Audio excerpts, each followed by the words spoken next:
അള്ളാഹുവിന്റെ ദീനുമായി ബന്ധപ്പെട്ട് ചർച്ച ചെയ്യുന്നു. മഹാന്മാരായ പണ്ഡിതന്മാരെ കുറിച്ച് പറയുമ്പോൾ എനിക്ക് ഓർമ്മപ്പെടുത്താനുള്ളത്, ചില മൗലവിമാർ തെക്ക് നിന്ന് വടക്കൻ ഭാഗങ്ങളിലേക്ക് വണ്ടി കയറി മലബാറിന്റെ തീരങ്ങളിലേക്ക് വണ്ടി കയറി.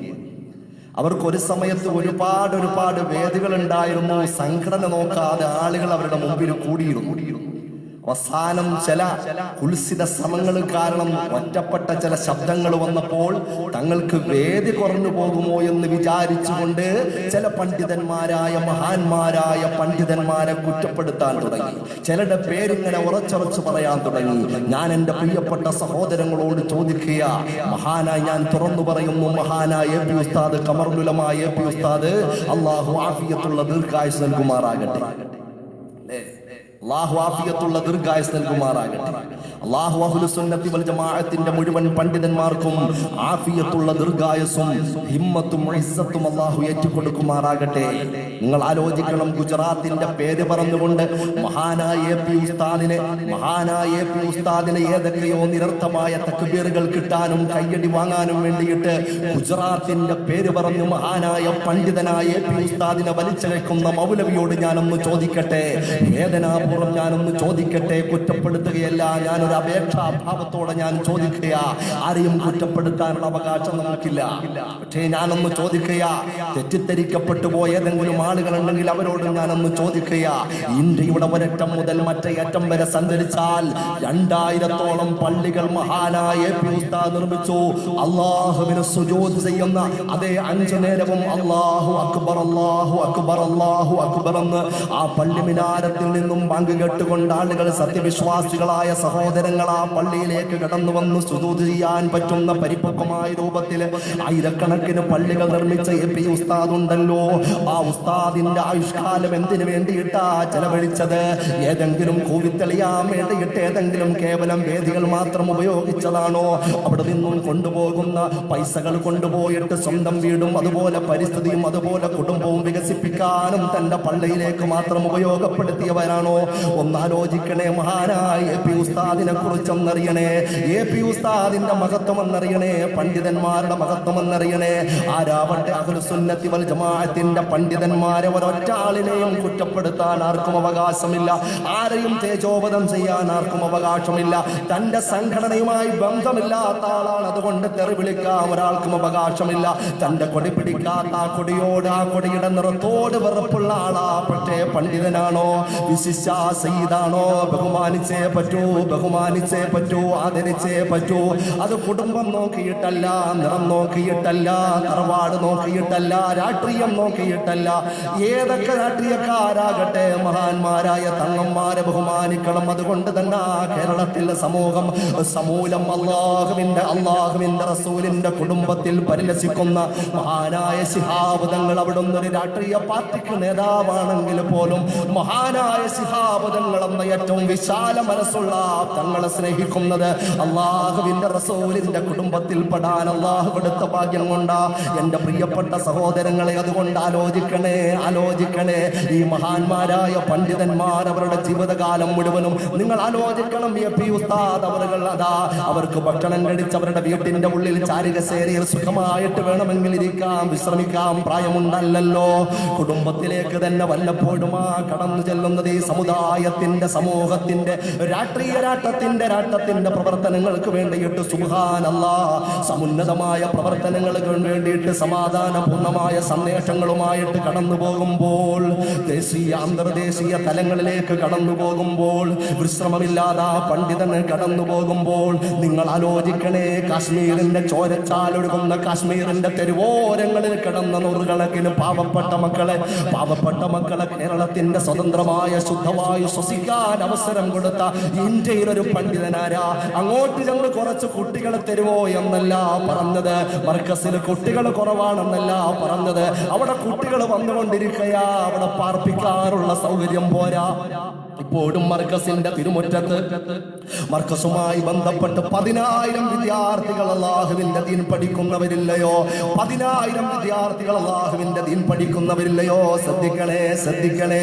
കാശ്മീരിന്റെ മുഖ്യമന്ത്രി കാശ്മീർ സന്ദർശനവുമായി ബന്ധപ്പെട്ട് മഹാനായ എ പി ഉസ്താദ് പോയപ്പോൾ ആ മുഖ്യമന്ത്രി എ പി ഉസ്താദിന്റെ അടുത്ത് വന്നിട്ട് പറയുന്നു, അല്ലയോ ഉസ്താദെ, അല്ലയോ ഹസ്രത്തെ, ഞങ്ങളുടെ നാട്ടിൽ നിന്ന് കുറച്ച് കുട്ടികളെ നിങ്ങളുടെ കേരളത്തിലേക്ക് കൊണ്ടുപോകണം. എ പി ഉസ്താദ് ചിന്തിച്ചു, പടച്ചവനെ അതെങ്ങനെയാ സാധിക്കുക? കാരണം ഇന്ത്യയുടെ ഒരറ്റത്ത് നിന്ന് മറ്റേ അറ്റമാണല്ലോ കേരളം, മറ്റേ അറ്റമാണല്ലോ കാശ്മീർ. അവിടെ നിന്നും ഒരു കൂട്ടം വിദ്യാർത്ഥികളെ കൊണ്ടുവരുമ്പോൾ പരിസരത്തുള്ള ഏതെങ്കിലും കേരളത്തിന്റെ മുക്കുമൂലയിലുള്ള ആളുകൾ വരുന്നത് പോലെയല്ല, അല്ലെങ്കിൽ തൊട്ടടുത്തുള്ള കർണാടകയിലോ തമിഴ്നാട്ടിലോ ഉള്ള ആളുകൾ വരുന്നത് പോലെയല്ല. കാരണം പ്രത്യേകമായ ഭക്ഷണമാ, പ്രത്യേകമായ അന്തരീക്ഷമാ, പ്രത്യേകമായ രീതികളും കാര്യങ്ങളോ. അതുകൊണ്ട് കാര്യമായിട്ട് മഹാനായ പി ഉസ്താദ് പറഞ്ഞു, ഞാനൊന്ന് ആലോചിക്കട്ടെ, ഒന്ന് മീറ്റിംഗ് കൂടട്ടെ, മറ്റു പണ്ഡിതന്മാരുമായിട്ട് ആലോചിക്കട്ടെ, കൂടിയാലോചന നടത്തിക്കൊണ്ട് അതാ അവർക്ക് വേണ്ടിയിട്ട് ഒന്നാലോചിക്കണേ സഹോദരങ്ങളെ. വെടിയുച്ചകൾ മാത്രം കേട്ടുകൊണ്ട് ബോംബിന്റെയും അതുപോലെ വെടിയുണ്ടകളുടെയും ശബ്ദം മാത്രം കേട്ട് ഉറക്കമില്ലാതെ കഴിഞ്ഞിരുന്ന ഒരു പിടി രാജ്യത്തിന്റെ മക്കളെ കൊണ്ടുവന്നു, മർക്കസിന്റെ തിരുമുറ്റത്ത് കൊണ്ടുവന്നു. വെറുതെയല്ല, അവർക്ക് പ്രത്യേകമായിട്ടുള്ളൊരു ബ്ലോക്ക് ഉണ്ടാക്കിയിട്ടാ കൊണ്ടുവന്നത്. അവർക്ക് പ്രത്യേകമായ ഭക്ഷണമാ, അവർക്ക് പ്രത്യേകമായ ഡ്രസ്സാ, അവർക്ക് പ്രത്യേകമായ ടീച്ചേഴ്സാ. ഇതുപോലെ യുക്തിപരമായ രാജ്യത്തിന്റെ നന്മയ്ക്ക് വേണ്ടിയിട്ട് ഇടപെടാൻ പറ്റുന്ന ഒരു പണ്ഡിതനെയാണോ പൊന്നുമോനെ? 5-6 വേദികൾ അങ്ങോട്ടും ഇങ്ങോട്ടും കോമഡിയും പാട്ടും ഗാനമേളയും മറ്റും നടത്തിയിട്ട് പ്രകമ്പനം കൊള്ളിച്ച് കേവലം ആസ്വാദനത്തിന് കൂടുന്ന ആളുകളെ കൈയടി വാങ്ങാൻ വേണ്ടിയിട്ട് നിങ്ങൾ ഏത് പണ്ഡിതനെയാ മൗലവുമാരെ ഉടുത്തൊണങ്ങിക്കൊണ്ട് മലബാറിലേക്ക് പോയിട്ട് കുറ്റപ്പെടുത്താൻ ശ്രമിക്കുന്നത്? അള്ളാഹു വെറുതെ വിടുകയില്ല. ഒന്നാലോചിക്കണേ. കടന്നു പോകൂ, ഉത്തർപ്രദേശിലേക്ക് കടന്നു പോകൂ, പഞ്ചാബിലേക്ക് കടന്നു പോകൂ, ഡൽഹിയിലേക്ക് കടന്നു പോകൂ, ബംഗാളിലേക്ക് കടന്നു പോകൂ, ഗുജറാത്തിലേക്ക് കടന്നു പോകൂ, ആസാമിലേക്ക്, മഹാരാഷ്ട്രയിലേക്ക്, ആന്ധ്രാപ്രദേശിലേക്ക്, ബോംബെയിലേക്ക്, കർണാടകയിലേക്ക്, തമിഴ്നാട്ടിലേക്ക്, ഇന്ത്യയുടെ മുക്കുമൂലകളിൽ മഹാനായ പി ഉസ്താദ് വളർത്തുന്ന മക്കളുണ്ട്. 10,000-കണക്കിന് മക്കളുണ്ട് സഹോദരങ്ങളെ. 1000-കണക്കിന് പാവപ്പെട്ട യതീമുകൾ, പ്യുവർ യതീം മക്കളെ പോറ്റുന്നുണ്ട്. അവരുടെ ഒരു പ്രാർത്ഥന പോലെ മഹാനായ പി ഉസ്താദിന് രക്ഷപ്പെടാൻ നിങ്ങൾ ആലോചിക്കണം. കേരളത്തിൽ വിശ്രമിക്കുന്ന 10,000-കണക്കിന് വിദ്യാർത്ഥികളുള്ള ആ മർക്കസ് ഉണ്ടല്ലോ, ഏഷ്യയിൽ ഏറ്റവും വലിയ ബുഖാരി ക്ലാസ്സിൽ ഏറ്റവും കൂടുതൽ വിദ്യാർത്ഥികൾ പങ്കെടുക്കുന്ന ഏഷ്യയിലെ ഏറ്റവും വലിയ സ്ഥാപനമാ, മറന്നു പോകണ്ട, മർക്കസു സഖാഫത്ത് സുന്നിയ. അതുകൊണ്ട് ഈ മഹാനായ പണ്ഡിതനെ തേജോവധം ചെയ്യാൻ ഏതെങ്കിലും സമസ്തയുടെ മഹാന്മാരായ പണ്ഡിതന്മാരുടെ പേര് എഴുതി കാണാതെ പഠിച്ചിട്ട് നിങ്ങൾ പറഞ്ഞിട്ട് കാര്യമുണ്ടോ? അല്ലാതെ സമസ്തയുമായിട്ട് ഈ മൗലവിക്ക് വല്ല ബന്ധമുണ്ടോ? ഈ പണ്ഡിതന്മാരുമായിട്ട് വല്ല ബന്ധമുണ്ടോ? ഏതെങ്കിലും ഉസ്താദന്മാരുടെ പരമ്പരയെങ്കിലും ഉണ്ടോ? ഒരു ബന്ധവും ഇല്ലാതെ എഴുതി കാണാതെ പഠിച്ചിട്ട് തന്റെ മുമ്പിലുള്ള ആളുകളുടെ ആശയങ്ങൾക്ക് അനുസൃതമായിട്ട് കീശ മാത്രം നോക്കിയിട്ട് മേമ്പടി ചേർത്തുകൊണ്ട് വിളിച്ചു പോകുമ്പോൾ ഒന്നാലോചിക്കണേ.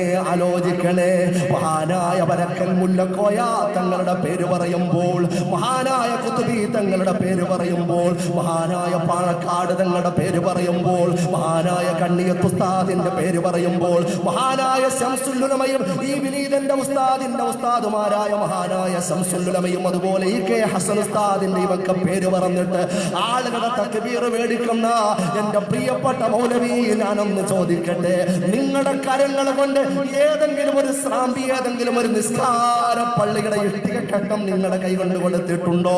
ഒരു പള്ളി വെക്കാൻ, ഒരു നിസ്കാര പള്ളി വെക്കാനെങ്കിലും നിങ്ങൾ മുന്നോട്ട് വന്നിട്ടുണ്ടോ? ഏതെങ്കിലും ഒരു സ്ഥാപനം നിങ്ങൾ കാര്യമായി നടത്തുന്നുണ്ടോ?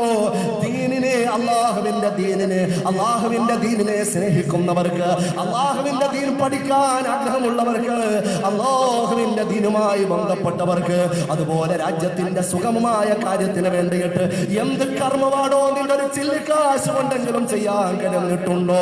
അതുകൊണ്ട് ആയുഷ്കാലം മുഴുവനും യഥാർത്ഥ അള്ളാഹുവിന്റെ ദീനാകുന്ന അഹ്ലു സുന്നത്തി വൽ ജമാഅത്തിന്റെ ആ ജിഹയിൽ പേരോട്ടം നടത്തുന്ന മഹാനായ ആ സുന്ദരമായ രാജപാതയിലൂടെ എല്ലാ പ്രയാസങ്ങളെയും പ്രതിസന്ധികളെയും മാറ്റിവെച്ച് ഊണും ഉറക്കവുമില്ലാതെ ഓടി നടക്കുന്ന പണ്ഡിതനായ പി ഉസ്താദിനെ കുറ്റപ്പെടുത്തുമ്പോൾ ഒന്നാലോചിക്കണേ. ചെറിയ വിഷയമല്ല. നിങ്ങൾക്കറിയാമല്ലോ, അള്ളാഹുവിന്റെ ഹബീബായ പ്രവാചകൻ മുഹമ്മദ് മുസ്തഫ സല്ലല്ലാഹു അലൈഹി വസല്ലമ തങ്ങൾ ഒരുപാട് പ്രയാസങ്ങൾ ഏറ്റുവാങ്ങിയിട്ടുണ്ട്. അങ്ങാടി പിള്ളാര് കല്ലെറിഞ്ഞിട്ടുണ്ട്. പ്രവാചകന്റെ സുന്ദരമായ ഭൂമേനിയിൽ നിന്ന് രക്തം വാർന്നൊലിച്ചിട്ടുണ്ട്. അപ്പോഴൊന്നും അല്ലാഹു ഇടപെട്ടിട്ടില്ല. ആകാശം കരഞ്ഞു പോയിട്ടുണ്ട്. മലക്കുകൾ കരഞ്ഞു പോയിട്ടുണ്ട്. ഫിത്നയുണ്ടാക്കുന്നവരെ ശ്രദ്ധിച്ചു കൊള്ളണേ, ഫിത്നയുണ്ടാക്കുന്നവരെ ശ്രദ്ധിച്ചു കൊള്ളണേ. പണ്ഡിതന്മാരുടെ മാംസം വിഷമുള്ള മാംസമാ, വലിയ ഗൗരവമുള്ളതാ. ഏത് സംഘടനക്കാരും എന്റെ മുമ്പിലുള്ള മുഴുവൻ ആളുകളും പരിസരത്തുള്ളവരും ഈ ശബ്ദം ഏതൊക്കെ സംവിധാനത്തിലൂടെ നിങ്ങൾ കേട്ടാലും, വാട്സാപ്പിലൂടെ, ഫേസ്ബുക്കിലൂടെ, യൂട്യൂബിലൂടെ, ഏതൊക്കെ സംവിധാനത്തിലൂടെ നിങ്ങൾ കേട്ടാലും നിങ്ങളുടെ മുമ്പിൽ ഈ വിനീതൻ പറയുന്നത് പോലെ നിങ്ങളൊന്ന് ശ്രവിക്കണേ. വിഷയം ഗൗരവമുള്ളതായി ഈമാനുമായി ബന്ധപ്പെടുന്ന വിഷയവാ. നിങ്ങൾ ആലോചിക്കണേ, അത്രയും പ്രയാസങ്ങൾ മഹാനായ പ്രവാചകനേക്കുമ്പോഴും അതിശക്തമായിട്ടുള്ള ഒരു ഇടപെടൽ അല്ലാഹു നടത്തിയിട്ടില്ല. മറിച്ച് അല്ലാഹുവിന്റെ ഹബീബിനെ ആക്ഷേപത്തിന്റെ കൂരമ്പുകൾ കൊണ്ട് മുന്നോട്ട് വന്നപ്പോൾ അബൂജഹൽ എന്താ പറഞ്ഞത്? അള്ളാന്റെ ഹബീബായ പ്രവാചകനെ എന്താ പറഞ്ഞത്? തബ്ബലക യാ മുഹമ്മദ് എന്ന് ആക്ഷേപത്തിന്റെ ഫിത്നയുടെ പദം പറഞ്ഞപ്പോൾ രക്തം നൊലിച്ചു പോയിട്ടും അള്ളാഹു ഇടപെട്ടിട്ടില്ല. അള്ളാഹു ഒരുപാട് റസൂൽ പ്രയാസപ്പെട്ടിട്ടും അങ്ങനെ വ്യക്തമായി ഇടപെടാത്ത അള്ളാഹുവിന്റെ വിശുദ്ധമായ ഖുർആൻ ഇടപെട്ടുകൊണ്ട് പറയുകയാ, തബ്ബത് യദാ അബീ ലഹബി വതബ് മാ അഗ്നാ അൻഹു മാലുഹു وما كسب سيصلى نارا ذات لهب وامرأته حمالة الحطب في جيدها حبل من مسد. അല്ലാഹുവിന്റെ വിശുദ്ധമായ ഖുർആൻ ഇറങ്ങിയില്ലയോ? അതുകൊണ്ടാ പറഞ്ഞത് അൽ ഫിത്നതു അസദ്ദു മിനൽ ഖത്ൽ, അൽ ഫിത്നതു അസദ്ദു മിനൽ ഖത്ൽ, അൽ ഫിത്നതു അസദ്ദു മിനൽ ഖത്ൽ. ഫിത്ന എന്ന് പറഞ്ഞാൽ വധത്തെക്കാൾ, കൊലപാതകത്തെക്കാൾ വളരെ വലിയ ഭീഷണികളും പ്രശ്നങ്ങളും പ്രതിസന്ധികളും നാശങ്ങളും ഉണ്ടാക്കുന്നതാ.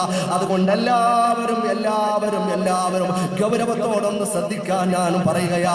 അല്ലാഹു സുന്നത്ത് ജമാഅത്തിന് വേണ്ടിയിട്ട് ആത്മാർത്ഥമായി പ്രവർത്തിക്കുന്ന ഏത് സംഘടനക്കാരാകട്ടെ, ഏത് ലോകത്തിൽ സ്ഥിതി ചെയ്യുന്നവരാകട്ടെ, ഏത് രാജ്യക്കാരാകട്ടെ, ഏത് കൊടി പിടിക്കുന്നവരാകട്ടെ, ഏത് സംഘടനയുടെ കീഴിൽ വളർന്നു വരുന്നവരാകട്ടെ, ആ മുഴുവൻ പണ്ഡിതന്മാർക്കും സുന്നത്ത് ജമാഅത്തിന് ഇഖ്ലാസോടെ പ്രവർത്തിക്കുന്നവരാണോ അവർക്കെല്ലാവർക്കും നീ ഖൈറ് നൽകണേ റബ്ബേ, ബറക്കത്ത് നൽകണേ അല്ലാ, ഇസ്സത്ത് നൽകണേ റബ്ബേ.